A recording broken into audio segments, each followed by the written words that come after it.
If you were coming to Nigeria for the first time and you said you wanted to experience Nigerian cuisine in Lagos, you would probably be lost. People will naturally say, go to the street, the bookers and stuff, but you'd be scared. For 9 years, Lost in Lagos has documented how culture lives in this city through fashion, art, music, design, food, and through hospitality. Restaurants, cafes, kitchens. They're not just places we eat. They're where Lagos gathers, where deals are made, where relationships are built, where identity is performed. But beneath the surface of taste and ambiance lies something much bigger, a system that allows hospitality to exist at all. Today, we want to talk about Nigerian cuisine, but also about the hospitality ecosystem that carries it. We celebrate chefs, we celebrate restaurants, we celebrate Dirty December. But something we don't often interrogate is the machinery underneath all of it. The supply chains, the policy gaps, the labor laws, the investment circles. So the real question becomes, are we actively, intentionally building a robust hospitality industry in Nigeria, or are we improvising? Our guest today is Chef Gibbs, a seasoned chef, a renowned cultural tastemaker, and he's the CEO of the African Concierge Network, winner of the Kitchen Nigeria Season 2, and also the driving force of the Nigerian Food Summit, a platform dedicated to the evolution and progress of the Nigerian food industry. Chef, from where you stand in both the kitchen and the rooms where decisions are made, do you think we're intentionally building a robust hospitality industry in Nigeria, or we're improvising one? I think that's a very good question. I would first of all like to sort of celebrate the work that exists today. Lost in Lagos, for example, is very instrumental to the hospitality industry that we have and celebrates today. I hear you when you use that word improvising, but China probably knows this. I'm also trained in theater arts, right? And in music, for example, improvisation isn't just chaos. It's also structured. So you get sheet music and they guide you on where you can improvise.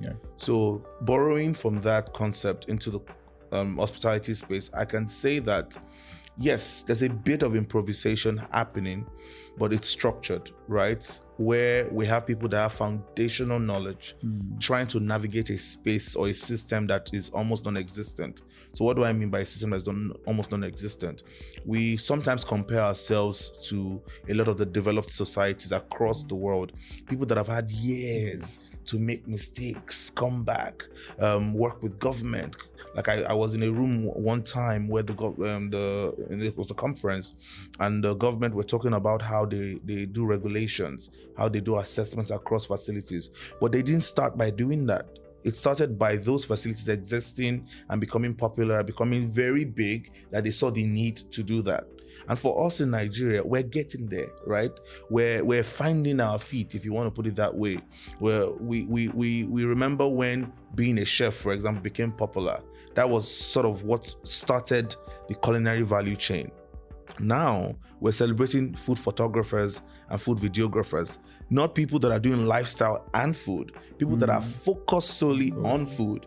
We're celebrating food stylists. We're recognizing writers, food writers. Lost in Lagos. We're celebrating people in the media, people in supporting roles. For me, for example, I branched from just cooking in the kitchen to business development. So I do a lot of the work that I do is food business development, food innovation, and we have people that have also studied food styling. So styling and engineering, not plating. Just plating. So we have all these roles that exist. But guess what? A lot of these people are individuals.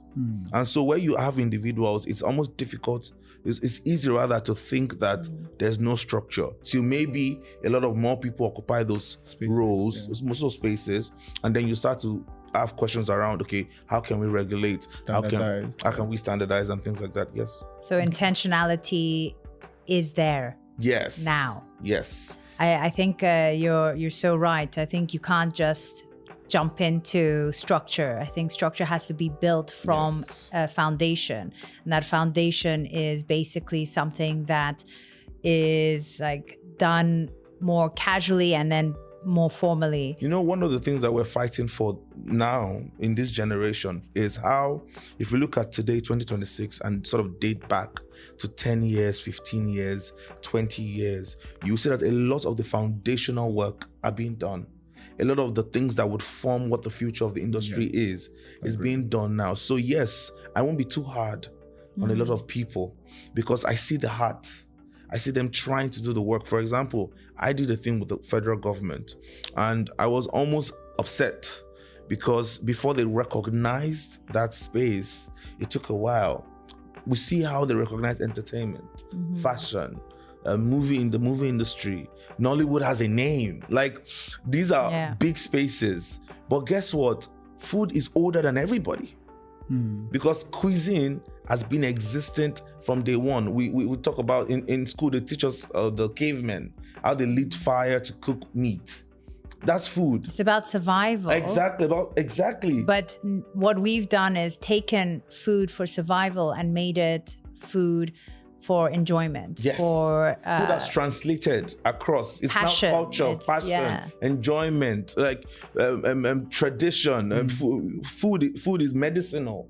Culture. Food in marriage ceremonies, you use ingredients to convey messages. Right. So there's a lot more that food has to offer, and the only issue has just been that we've not had enough of these conversations with the right people. Right. And I mean, I've lived in Nigeria for 18 years. When I first came, the hospitality industry in the way it is today did not exist then.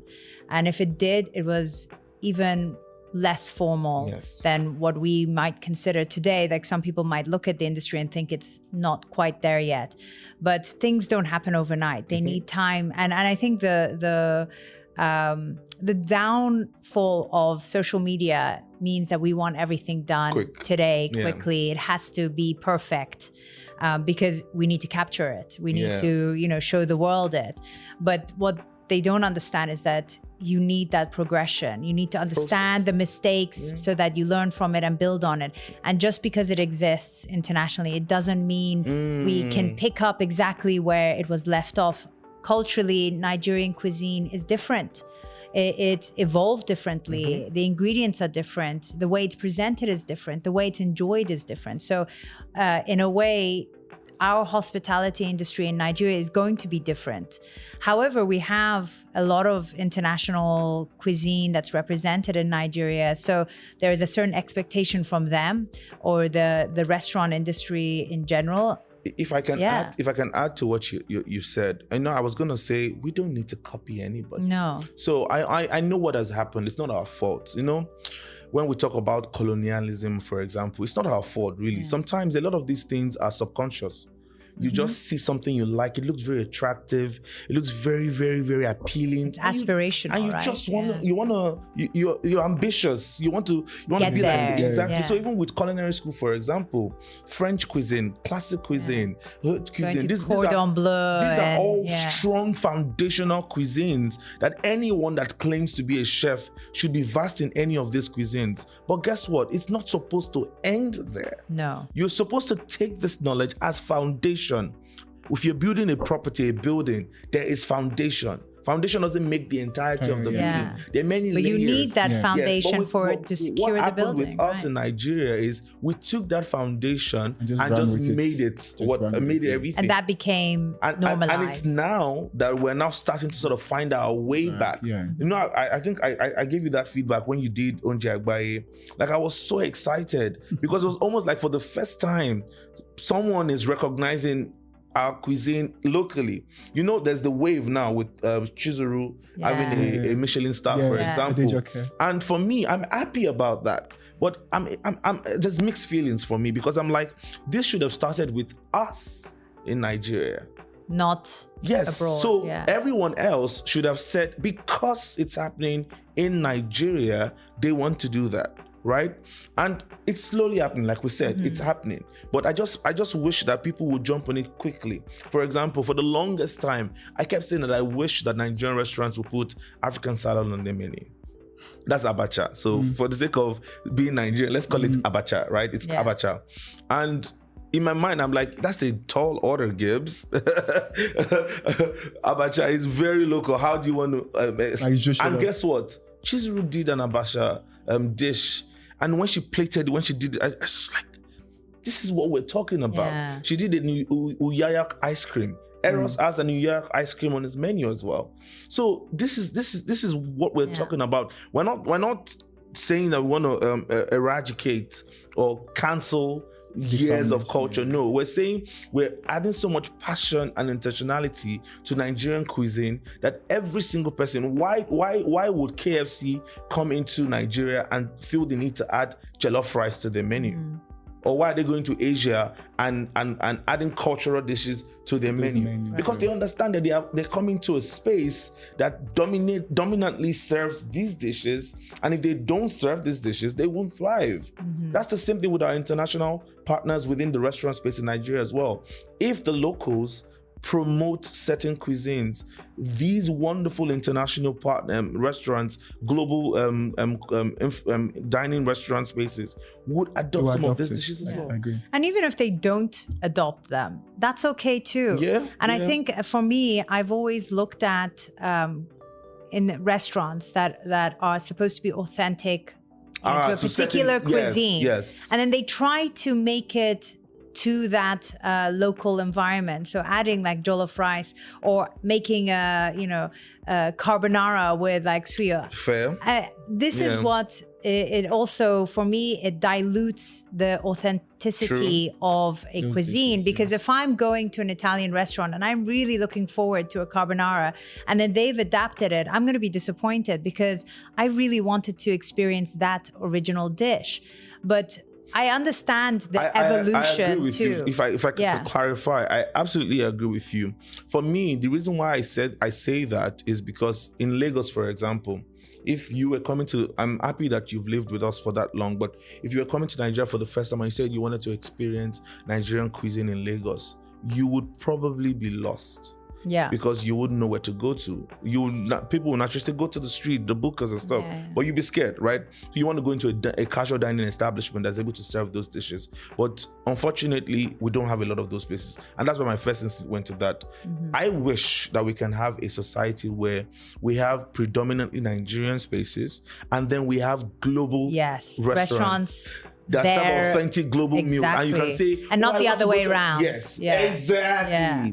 Yes, and I think there needs to be that distinction. Yes. So it's not that there's no space for global cuisine, No, but absolutely. there needs. But Yes. I think, but it's also up to these restaurateurs in the Nigerian space to be going out there and establishing these restaurants more. Like I think the international players have really taken the first step.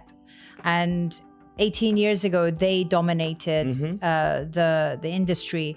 But again, they dominated in a very casual hobby form. It wasn't, there was no formal hospitality industry. Now that's changed, and you can see a huge difference between where we were 18 years ago and today. But we're still seeing a slow adoption by Nigerian restaurateurs to formalize the Nigerian restaurant industry for the Nigerian cuisine. Yes. And I think that's where there needs to be more push. So I guess the question there would be, why hasn't there been more Nigerian restaurateurs? Is it funding? Is it lack of confidence? Is it what do you think it is that's holding people back? It's many things. But one thing that I will start by saying is conversion. So, there's something that Nigerians like to say, that we're well-traveled, we're exposed. And if you're exposed and well-traveled, why would I want to eat amala for 40,000? Right? and that happened with the popular amala place in VIA here. And I don't think it's 40,000, by the way. But yeah, you get what I mean. So a lot of people sort of built so much familiarity around our cuisine, right? And so translating it to contemporary cuisine now has become an issue. But guess what? It's the same thing that happens across the world. Yeah. There's usually that period in time where talented people emerge and try to do great things with staples, and then it sometimes it's too early for the time, or it's confusing, and then the people sort of resist it a bit, but over time they with consistency they try their best and they eventually get it. So I think that for us, conversion is one thing, because if you're running a business, you want people to eat, right? You want people to buy in. So, and if nobody's buying your food, then you lose money, right? So I think that's one of the first things. So there's that fear that Nigerians will not buy these meals in such spaces at that, because to do meals in such spaces means that it will cost for sure more. I mean, the It's cost not just of the running a ingredients. restaurant Yes. here is It's very high. expensive, exactly. So that's one factor. But I think that kudos to those that have been able to crack it, right? Because when you start to do it, people start to, so for example, when the amala became very popular, everyone argues today, for example, now that to get good amala, go there, right? But far back as 20, 30 years ago, you would probably never imagine that there will ever be a time that anyone will prefer a casual dining amala to Over a buka street, amala. Yeah. It's impossible. Yeah. But that's what the process that we're talking about. That's the growth that we're talking Yes. about, right? Now, beyond staples, there's now something like what Eros is doing, for example, with contemporary cuisine, where it's taking ingredients and doing amazing things with it. Like you have in their Cocos, in the Koi London, in Chizuru, and all that. We want more of those people in Nigeria as well. We're slowly happening. Yeah, even Ona Lagos. Exactly. Yeah, they're another. She does amazing things with her beverages, for example. Yes. And then we have all the chef tables. Like, Exactly. yes, so they are not probably able to build a restaurant right now, but they've dedicated their time Atije, to Atije. Chef Elegbede. He's like, I think he kind of pushed it, right? But there's still like maybe a handful. Yes. So, for example, now Atije does her dining experiences seasonally, right? Right. So she maybe once a month, and she's open to customized setups where you can book any time of the week. But she doesn't do it every day, and I understand that. Yes. If she opened that every day, maybe for now she's probably not going to be able to get that market that would believe in what she's doing yet, right? But I know that a time is coming where Atije will be a restaurant, right? And people would walk in every day to eat what she's making. 100%, yeah. For me, this is eye-opening. I think it represents our listeners and viewers that from the outside, when we look into the industry, we don't know a lot of these nuances like around all of these things. So I'm just really listening in and just enjoying like the conversation, I guess. But I was going to ask, you mentioned a lot of I'll say structural issues, like preventing scaling Nigerian cuisine like globally. So what would you say is the single biggest structural factor that's preventing Nigerian like cuisine from reaching its full global potential? That's a big question. I think that I would speak to the concept of industry.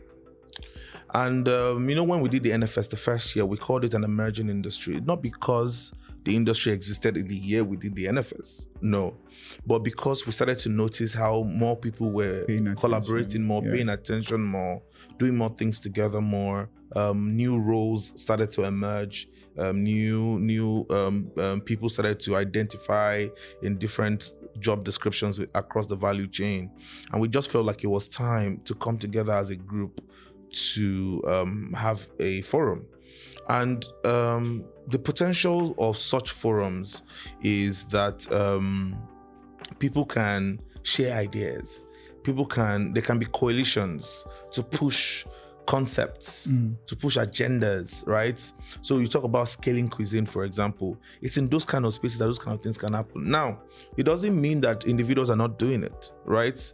For example, one of my earliest stories of Michael Elegbede was when he went to do something with the United Nations several years ago, and he shared that picture on Instagram where he was turning amala, and then some of the Caucasian chefs there as well were learning how to turn amala. This was several years ago. There's the story of Ozo with Chop Chop, who has documented Nigerian cuisine in a book. There's Eros, who has toured America, teaching people how to make jollof rice, unifying jollof rice. There's Fregs, who's doing the London chef's table all the time. And I'm speaking to people that lived in Nigeria that have gone out, right? They're exporting. Yeah, exactly. So these are individuals, right? And they have their role to play. But guess what? There's also the role of the collective. Because when we are able to come together, whether it's once a year, whether it's frequently, and we're able to sort of celebrate the work that we do as a collective, have similar voices, you will see that we would gain more momentum, right? So for example, content creators play a huge role in this, for example. And in this explanation I'm trying to give about individualism. Content creators, for example, are on in their own world, right? They create their content, it blows up on Instagram. They really don't need anybody to come and start controlling them and regulating and stuff like that. So what I do, because there's sometimes that I see some contents that I feel are like wrong.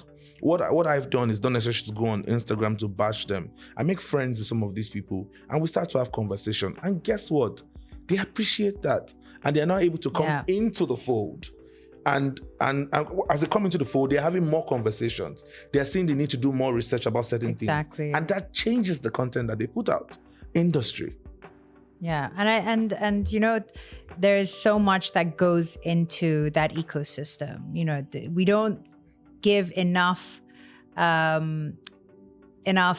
Credit, accolades to these like influencers, because they are the ones that are shaping the narrative, whether be it right or wrong. It is then up to people like you to have those conversations with them so that they are making sure that the narrative is correct. Exactly. Now, when we were doing the Kitchen Nigeria, and by the way, if you've not watched it, it's season 2, especially when Chef Gibbs was on there. We had a purpose behind it. We wanted to show aspiring restaurateurs that becoming or owning a business isn't just about being a good chef, isn't just about knowing what to do in the kitchen. It's about creating the right space, the ambiance, creating the right environment, so the service. There's a lot that goes into actually building a business. And food, it plays one part in it. It doesn't define it. But today, when you go into a restaurant and you open the menu and you're like, oh my God, how much are they charging? It's almost like an insult. It's like, are you think I'm like stupid? I don't know how much this thing costs. You know, if I go to the supermarket, I can buy a pack. You know, there's a whole like story behind, you know, why is it so expensive? But there is a story behind why it's so expensive. I mean, yes, of course, some restaurants are more expensive than others, but to run a restaurant here is extremely expensive.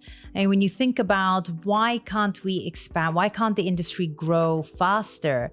It's because we have things like high rent, we have diesel and taxes. Power. And what is being done to mitigate some of these costs to make it easier or more attractive for people who don't have a huge, you know, backing capital to actually start up a restaurant? Because there are a lot of talented chefs out there who I've seen be able to kind of really create that experience, but they also need to make it sustainable. How are they going to run a business?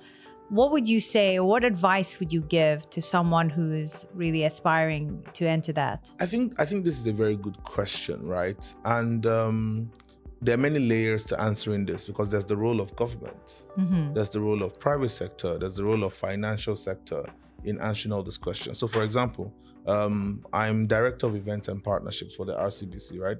RCBC is Restaurant, Cafe, Bars, Club Association of Nigeria. And one of the earlier things that we did was have meetings with financial institutions, microfinance, traditional banks. We've had with a lot of them. And a lot of them, for the first time, sort of started to tell us some of the programs that they have for the food sector, loans, buffers, things to sort of ease cost of operations. And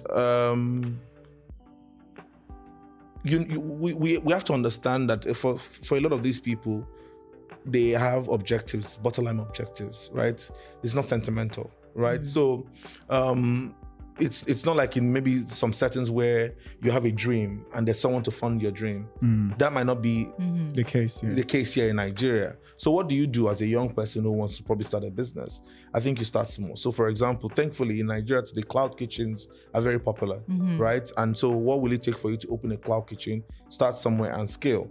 That's something you want to think about as well. But anyone that probably runs a business, a restaurant business, and is worried about all the many things, some things are beyond your control, some things are within your control. So for taxes, for example, these are conversations that we're already having with government, right? To see how certain things and the tax laws, for example, that was introduced this year, sort of it wasn't that exactly. So there's also cost of production. So another thing that we're doing, for example, is also working directly with the agricultural sector to see how, because that's where a lot of the issues are. Right. Where supply chain. Before things get to Lagos, they've tripled in value, in costs, right? Inflation has just taken over. And it's not even just a dollar situation. It's something as basic as logistics. So you send tomatoes from whether it's the north or from wherever you send it from, and before you get to Lagos, half of the shipment is destroyed. Gone. And so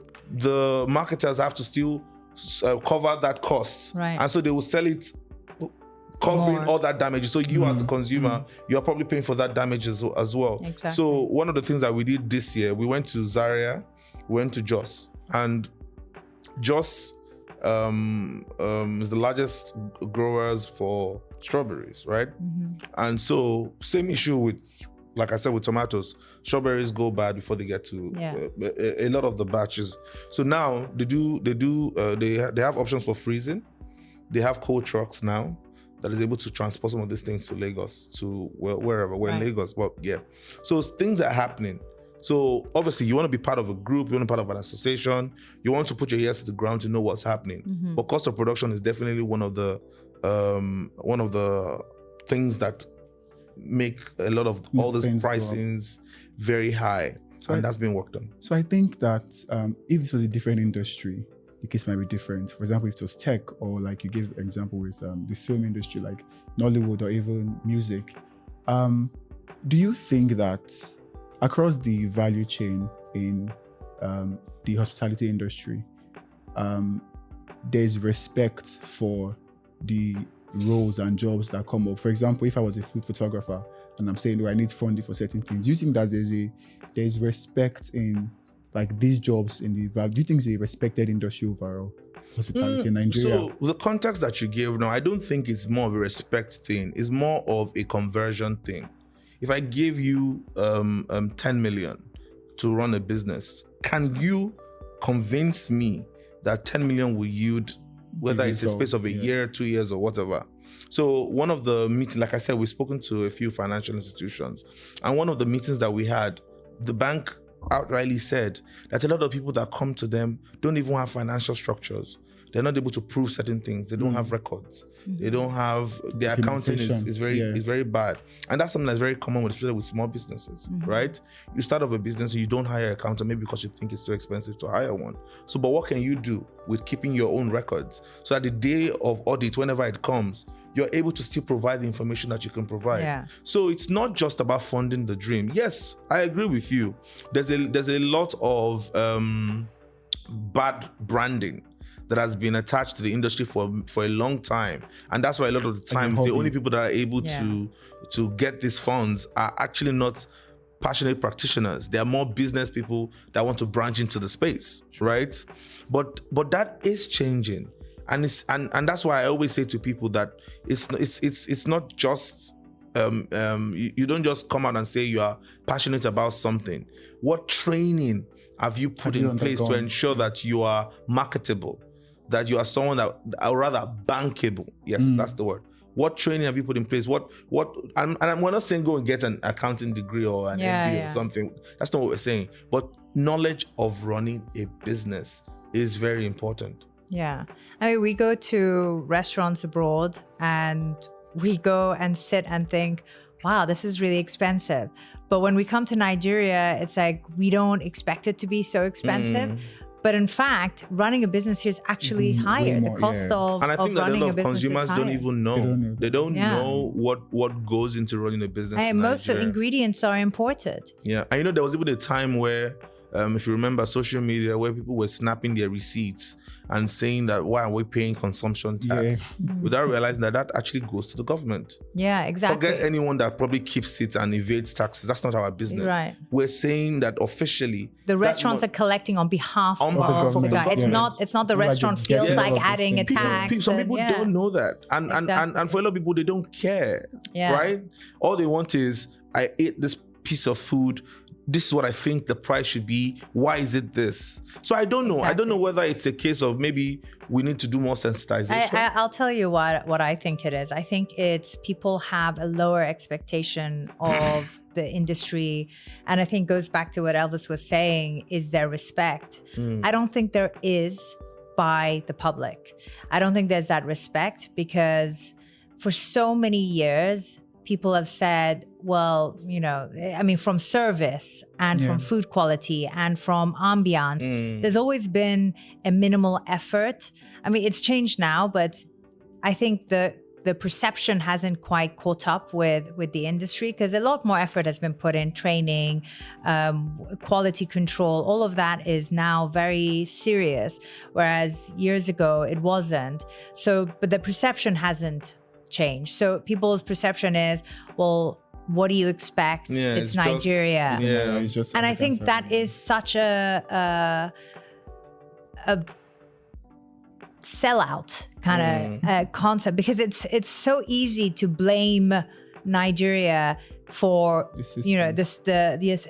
I just don't understand. It's like that's not a good excuse to lower your expectations or to change the way you look at the industry altogether. But the service aspect of it, that also has changed because if you look at the education or the training centers, which there aren't that many. That means there is a recycling of staff, going from one restaurant to another, but you see a huge difference in quality of service where the staff actually know what they're doing. And then it made me think, well, if you go abroad, there is there are staff who are working in these industries who actually go to these restaurants, who get paid enough through, tips and all of that kind of stuff that allow them to go, once, maybe not as often, but once in a blue moon, they get to enjoy a nice restaurant and understand what is expected. Most of the servers, the people who work in the industry, will not be able to afford it. So you're asking them, can I have a creme brulee, and expecting them to know exactly what that experience should be like, what that creme brulee should look like, what it should taste like. I mean, obviously the people in the kitchen should know, but that expectation of the people who are serving you is also there. But those people don't have that experience. They don't have the history of going to restaurants and, sitting down and ordering, but they've had to adapt to learn it. So what is that looking like in the future? What does the service industry look like in the future? Are we building, an entire human capital where, there's now growth? Because that's another problem in the industry. There's like a lot of poaching and a lot of staff just moving from place to place. So the stability is compromised. What does that look like in the future as more people are getting trained? I love how every year there are lessons to learn, right? So, for example, I've been in the space for about 13 years. So I've seen waiters earn 20,000, 50,000, 60,000, 70, 80, 90. Now waiters are earning like 200,000. Yeah. Right? That's yeah. So people are like, how much is 200,000? But that's looking at the growth. Yeah. So right. And there are establishments that don't compromise on quality. There are establishments that go for the best.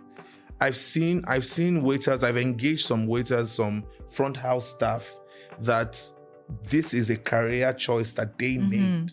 That's another distinguishment, right? That's like career and a job. This is a career choice that they made. It wasn't circumstantial. Right. Yeah. It wasn't just something that there was no job and I just stumbled on this. This is something that they understand that there are career opportunities within the hospitality sector. And so by themselves, they've made it their own responsibility to get trained. And so because they've done that, they have negotiation power. So if I go into an interview, so they ask you, what's your salary expectation? I can say, this is my salary expectation. I can tell you why this is my salary. Because if you know, in any setup, the reason why employees are employed is to solve problems. Right? Even if it's a 20,000 naira employee that is probably their own job is just to pick up trash, right? They're solving problems because if that person isn't there to clean, that place will be dirty, right? Exactly. But what we found is over time, many people, circumstantial, right? They've not been able to sort of reconcile passion with these jobs because once they leave the job space, they go to face all the beautiful things that are happening in the city, transportation, housing, feeding, all those things. But that's changing. Why is it changing? It's changing because we have more establishments now that are looking for the best hands. So for example, we have a place that is looking for kitchen assistants, but they're not looking for kitchen assistants. They're not looking for just anyone that wants to come on to learn to be kitchen assistants. They're looking for actual trained kitchen assistants, people that understand, because as a kitchen assistant, you actually have responsibilities with regards to maybe portioning, prepping, and if you're prepping as a professional kitchen assistant, for some of the vegetables, there's precision cuts. Right. There are measurement cuts and it's not knowledge of just a chef. Even a kitchen assistant should know that. So if I, as an establishment that wants that kind of person, won't I pay? You pay more, person? So so that's what we're having now. It's not going to be quick. It's not going to be easy because, like they say, the hospitality industry is the largest employer of labor. Yeah. And the reason why they say that is because everybody can work in the hospitality space.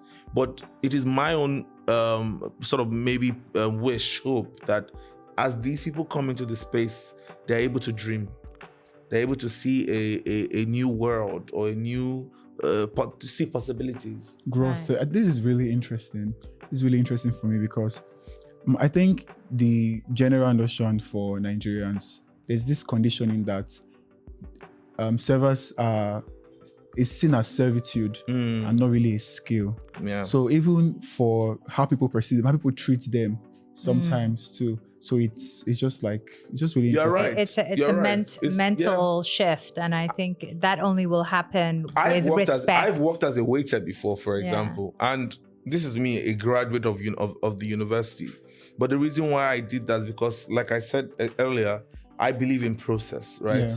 And so I wanted to work in every aspect and so as a business consultant today, you can't deceive me. You can't. The different products. You've had the experience. I've worked, and I remember working as a waiter. A lot of my customers believed that I was trained abroad.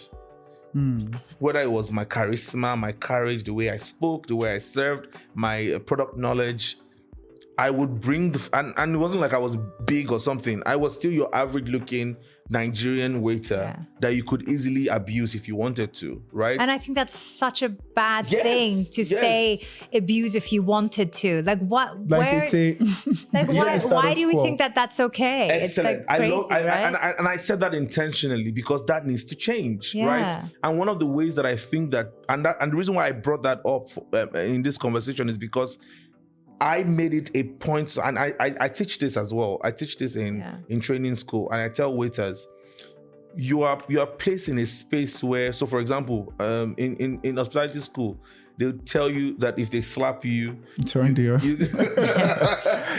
other side. But Customer's always right. Customer's always right. So what I've taught now, I always create a scenario. I say, why is it that some customers would see the owner of a business, they don't know the person from anywhere, but they just see them walk into the room, and there's just this adjustment, and they speak to them, whether they even change their accent and they're speaking to them respectfully and stuff. But when they see you, and that's why I use that, when they see you, they feel like they can abuse you. Yeah. They can disrespect you. Yeah. They see you as just menial. Sir. Why? Why does that? What happens? Like The what? conditioning is so different. So what I teach in school is I tell waiters, I tell service industry people, entry level, to embody the CEO mentality, the courage, the charisma, the outspokenness, the confidence. You're able to speak. You're not being disrespectful, but you're able to speak and command the room. You can't teach a customer manners. Exactly. At the end of the Customers day. don't go to school, But how you service react industry to them. go to school. Yeah. Well, thank you so much, Chef Gibbs, for helping us understand the industry, where we are and where we're going. We appreciate Thank you so much for having me. Thank you so much. I'm very excited about this, and we will look back in so many years and say that we formed what our industry look like in the future. Amen. Yes. Amen. Thank you. Thank you. Thank you. I get lost in Lagos. Lost in Lagos. Feel the fire, feel the flame. Feel the flame. You don't choose this city. The city calls your name.